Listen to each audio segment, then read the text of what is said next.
Friday night took care of my weekday blues. I woke up, had breakfast, and read the news. I'm feeling relaxed, refreshed, and renewed.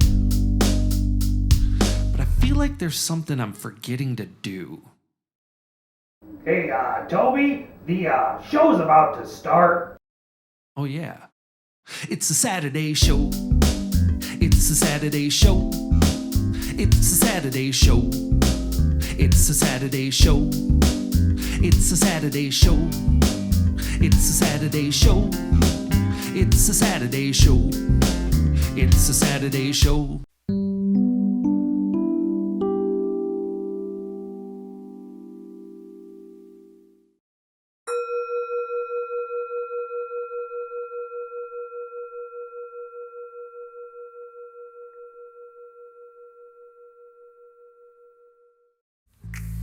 Hey, Fred? Yeah? What is Toby doing out there? Oh, I think he said something about looking at the moon. The moon? Yeah. Why don't you go see for yourself? Well, Fred, this would be the first time I head outside when it's dark in a long time. Don't worry about it, pal. There's nothing to be scared of. Remember when Lauren and Hazel told us all about the moon? You should go check it out. All right, Fred. I'm going to do it. Oh, hey, Otto. I'm glad you could join me out here so early. What are you doing, Toby? Oh, well, I borrowed this telescope. I thought I could use it to look at some heavenly bodies. What do you mean? Now, Otto, don't lose your fortitude here, buddy. But did you know that there are bears and archers and all sorts of other stuff in the sky? Maybe I should go back inside then. No, dude. I'm talking about constellations. I wanted to look at them with this telescope. It allows me to see things much closer than without it. Toby, if I'm going to be out here searching out bears and such, I think I should know a little bit more about what we're looking for.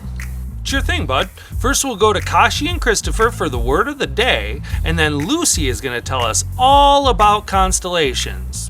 Sound good? Absolutely. Let's go. What are you thinking about, Kashi? I'm thinking about space. Wow, space. Yeah, I just love thinking about stars and the moon and just how big it is. It's vast, isn't it? Yeah, vast. That's a good word for it. Well, you know, we're talking all about space in this episode. Oh, really? Yep. Shall we see if Lexi has something to inspire us? Oh, yeah. Oh, hi, Lexi. What you got for us? Here we go.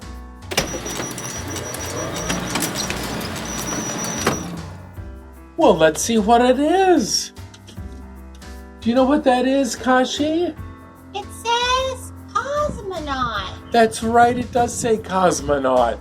Do you know what a cosmonaut is? I don't know, but it sounds like astronaut. It does sound like astronaut. It's the Russian word for astronaut. Oh. That's right. And you know, the first woman in space, Valentina Tereshkova, was Russian. Wow.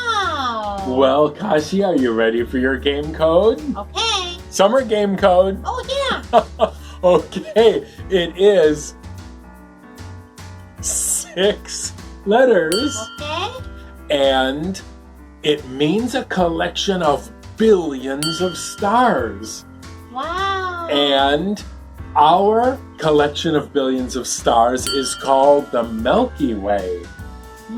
So if you think you know the answer, you can go to play.aadl.org for big points. Vast points. We'll see you next time. Bye. Bye.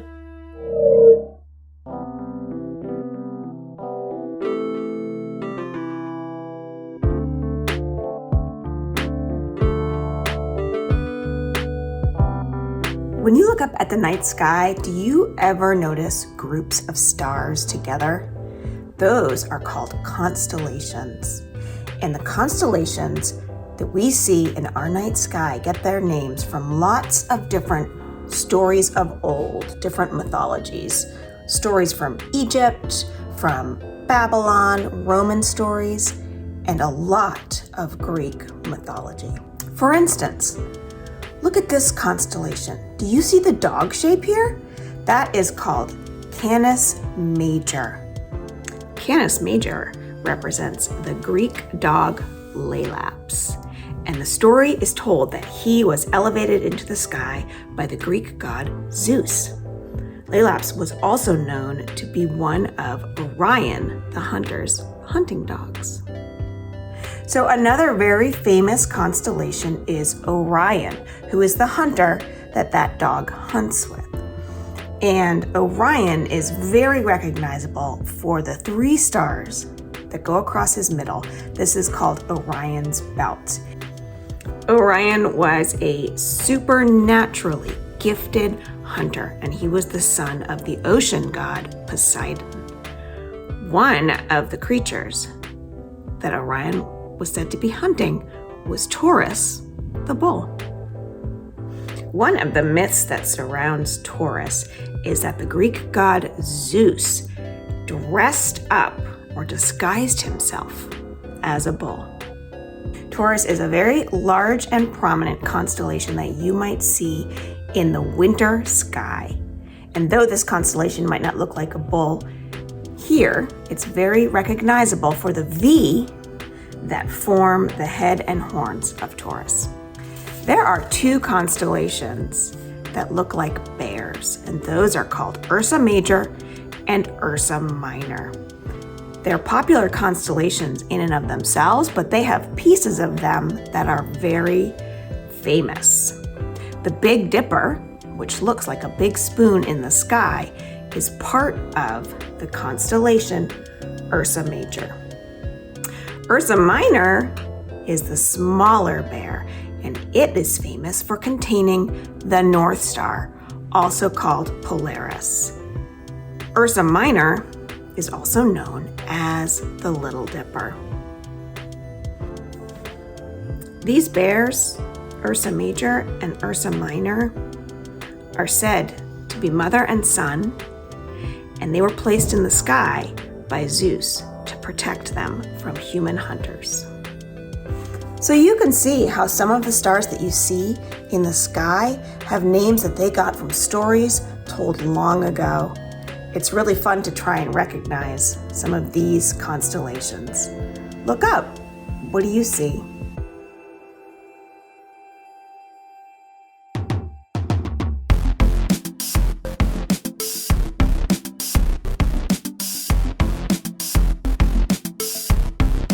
What is it?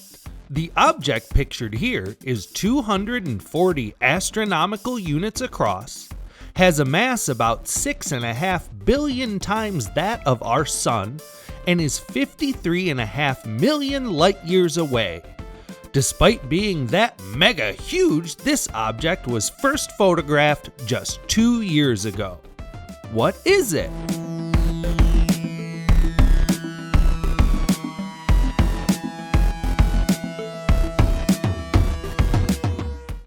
The Small Adventures of Chicken.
That's one small step for chicken, one giant leap for chickenkind.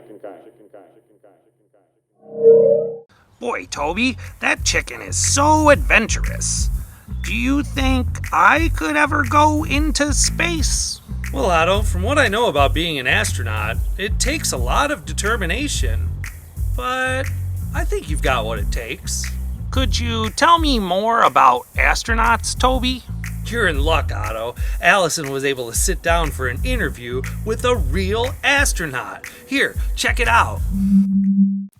Meet Tony England, an astronaut and scientist who worked on Apollos 13 and 16 and who flew in the Challenger space shuttle.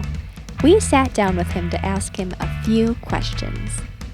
Tony, thank you so much for joining us today. It's not every day you get to talk to a real astronaut. I'm happy to be here. So, how did you become an astronaut? People say, did you always want to be an astronaut? And well, actually, I became an amateur radio operator when I was about 12. And when Sputnik flew, that was when I was a sophomore in high school. And so I was able to build a receiver to hear it beeping as it went overhead. So that made me aware of what was going on, but there was no such thing as an astronaut. So I can't say I always wanted to be one. Could you tell us a little bit about your work on Apollos 13 and 16? So my first assignment was after getting back from flight school was Apollo 13.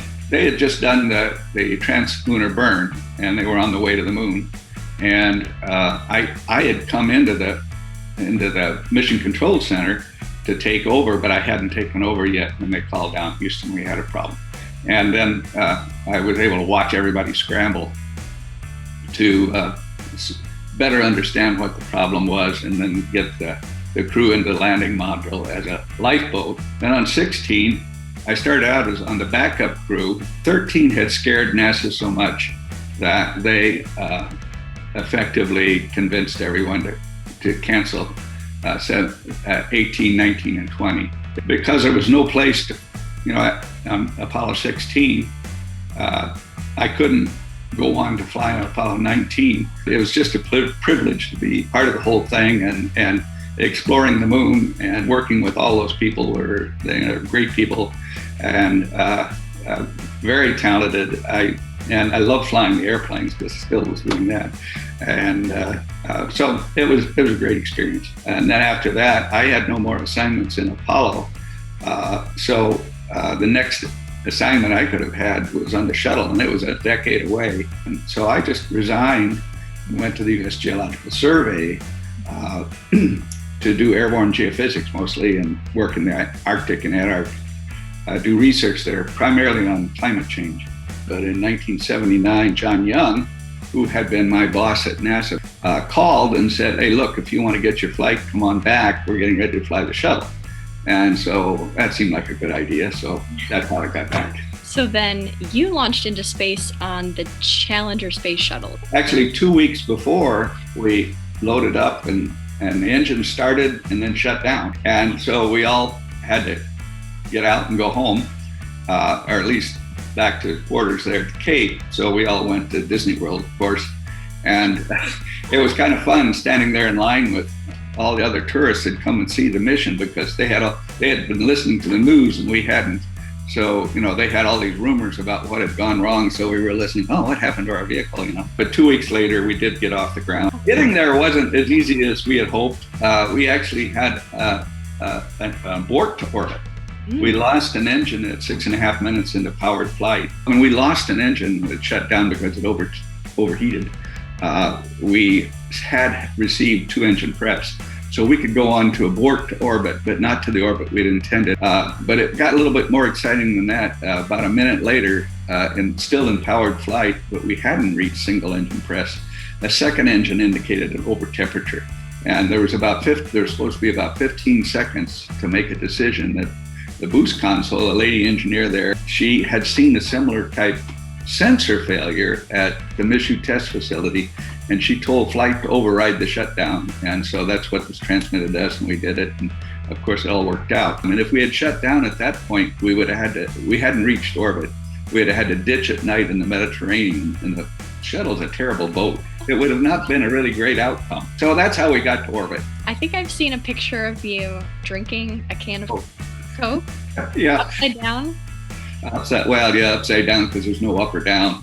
Coke and Pepsi wanted us as a part of advertisement to fly these Cokes, especially quick can, to work in zero G. So I tested the Coke and Carl Henneis tested the Pepsi. Actually carbonated beverages are not a very good idea in space. When you're on 1G, the bubbles come up and you belch, right? In zero G, they just stay there. and they eventually work their way out, but you quickly learn that you'd prefer not drinking carbonated beverages. What else did you eat while you were in space? It's very much like camping food, or frozen foods that you can take camping and you rehydrate them, and it's not bad. People ask me how I like the tang. Well, at least it wasn't carbonated. So you were also the second ever amateur radio operator to transmit from space. Owen Garrett and I had both been lobbying to fly amateur radio. Owen got it's a capacitive antenna that is kind of a circular thing that he could fit in the upper window from the flight deck. And so he flew the first one.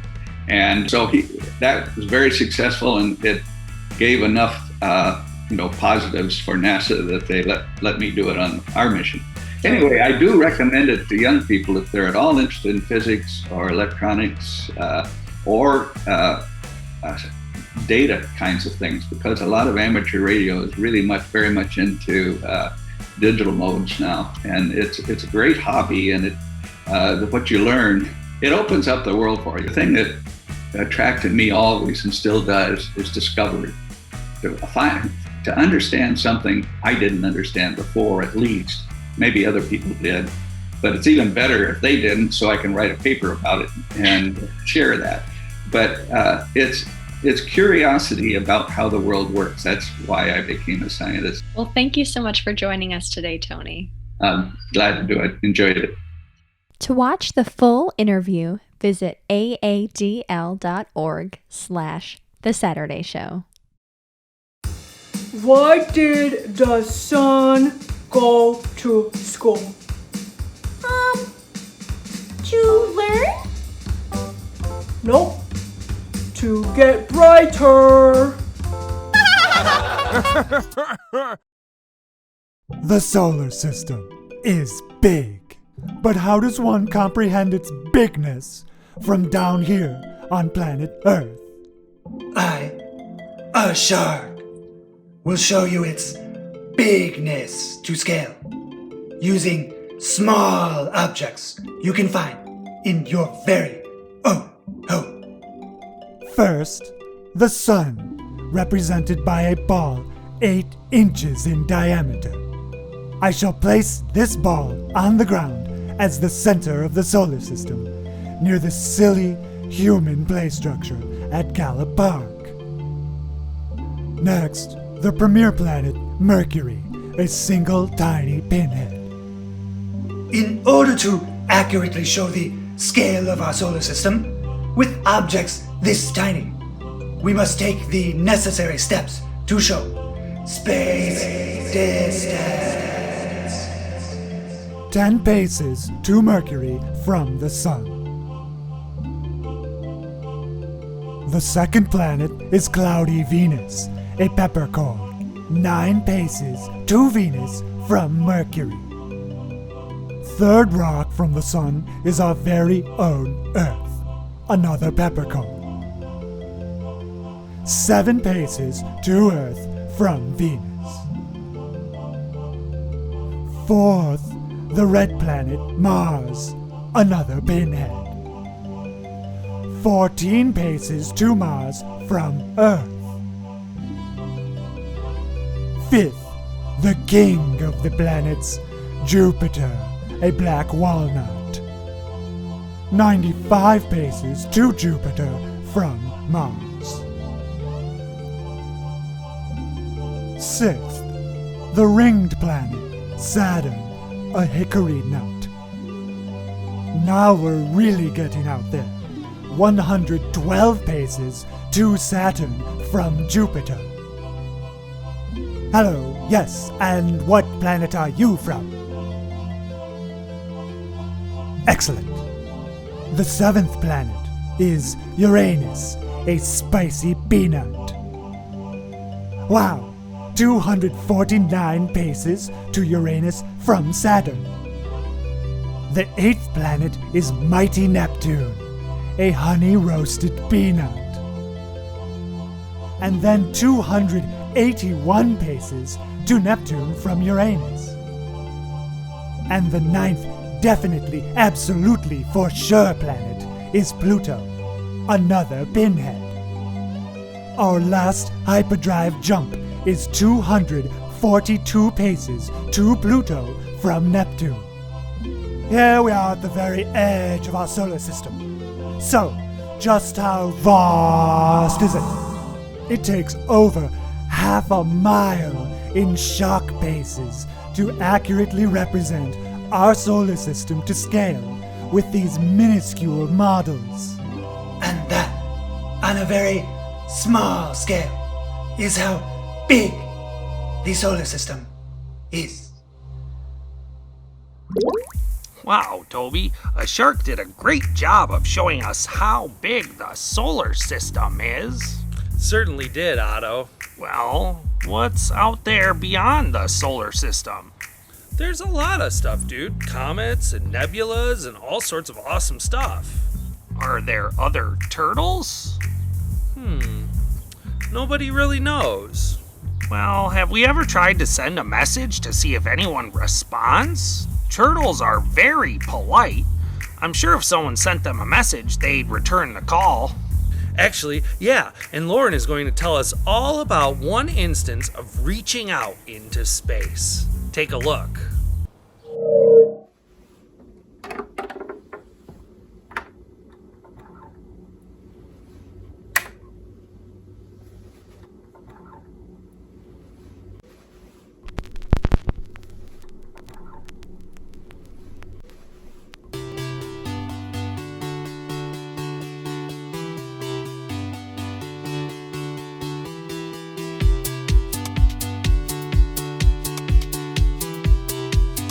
Lauren, you know how much I love to be out and about, but sometimes it's fun to stay in and listen to music.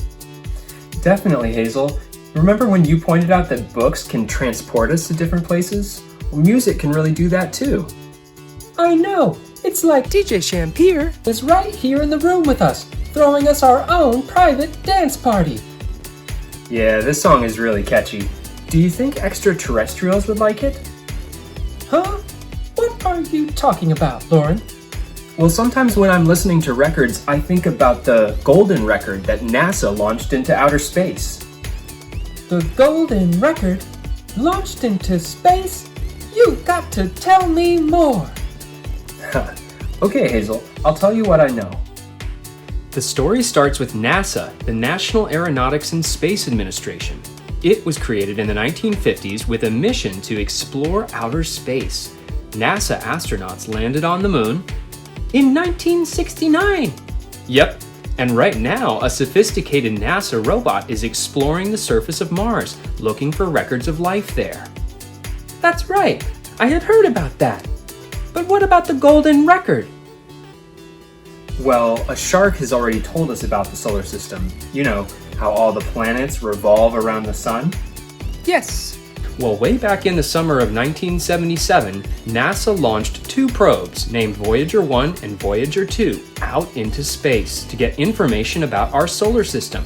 And now, more than 40 years later, both Voyager probes are still on their journey and still in contact with us here on Earth. They're now in interstellar space, much farther from Earth and the Sun than even Pluto is. Wow! But before the probes were launched, a group of people had a good idea. Since they weren't sure how far the probes could travel or where exactly they might end up, they thought, why not send the probes out with a message attached? A record of who made them, just in case they encountered extraterrestrial life. Ooh, that's exciting! It is. And so, hitching a ride along with the probe's scientific equipment is a golden record that tells the story of our Earth through sounds and images. Like what? Well, there are Earth sounds, sounds of earthquakes, thunder, and volcanoes, sounds of crickets and frogs, trains and tractors.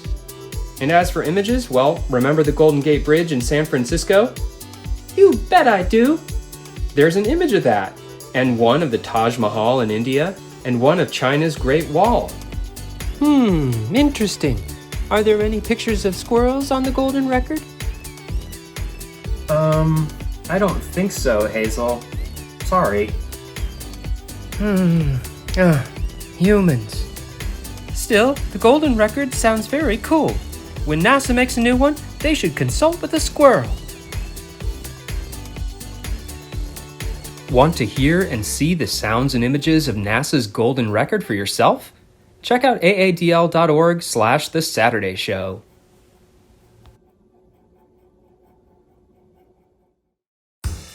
Hey, Teddy, how do you organize a space party?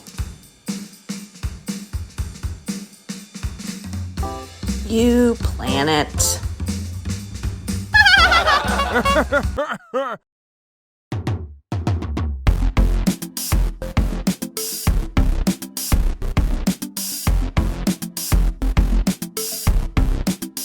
This is a photo of supermassive black hole M87. This photo is the result of lots of hard work and a lot of math and science by the Event Horizon Telescope collaboration. One of the people who helped put together this image from many thousands of pieces of data is Katie Bowman, who led the development of the CHIRP algorithm, which played a significant role in bringing this amazing picture to us all. That's what it is.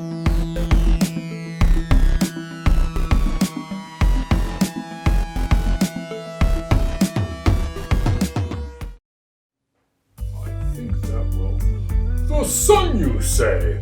Beautiful ball of fire in the sky and an inspiration to so many. Black hole sun, sunshine on my shoulders, walking on sunshine, here comes the sun. But I digress. The sun, of course, is at the center of our solar system. It's always been that way, but people didn't always know it.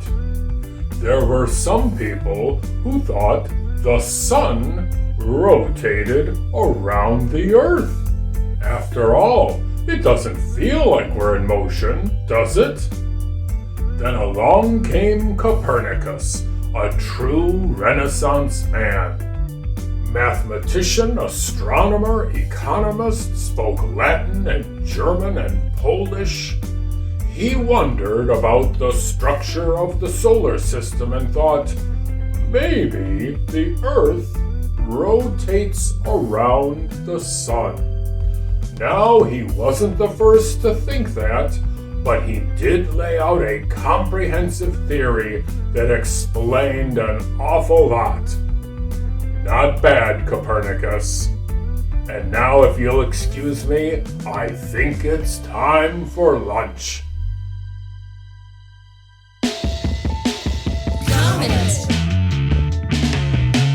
Galaxy. Rover. Nebula. Polaris. Rings. Quasar.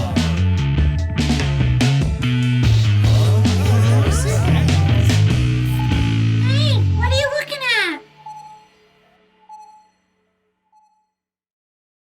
Toby, I learned so much about space, about what's out there. This is all so cool. I'm glad you enjoyed yourself, Otto. I really did. But, is it my turn to use the telescope yet? Absolutely, dude. Here you go. Thanks. Well, folks, that's all we have for you today on this episode of The Saturday Show. If you'd like some more out-of-this-world resources, you can head over to aadl.org/The Saturday Show. And if you'd like to drop us a line, you can send an email to tss@aadl.org. We'd love to hear from you. And until next time, Otto? Sorry about that, Toby. Keep looking to the stars. Bye!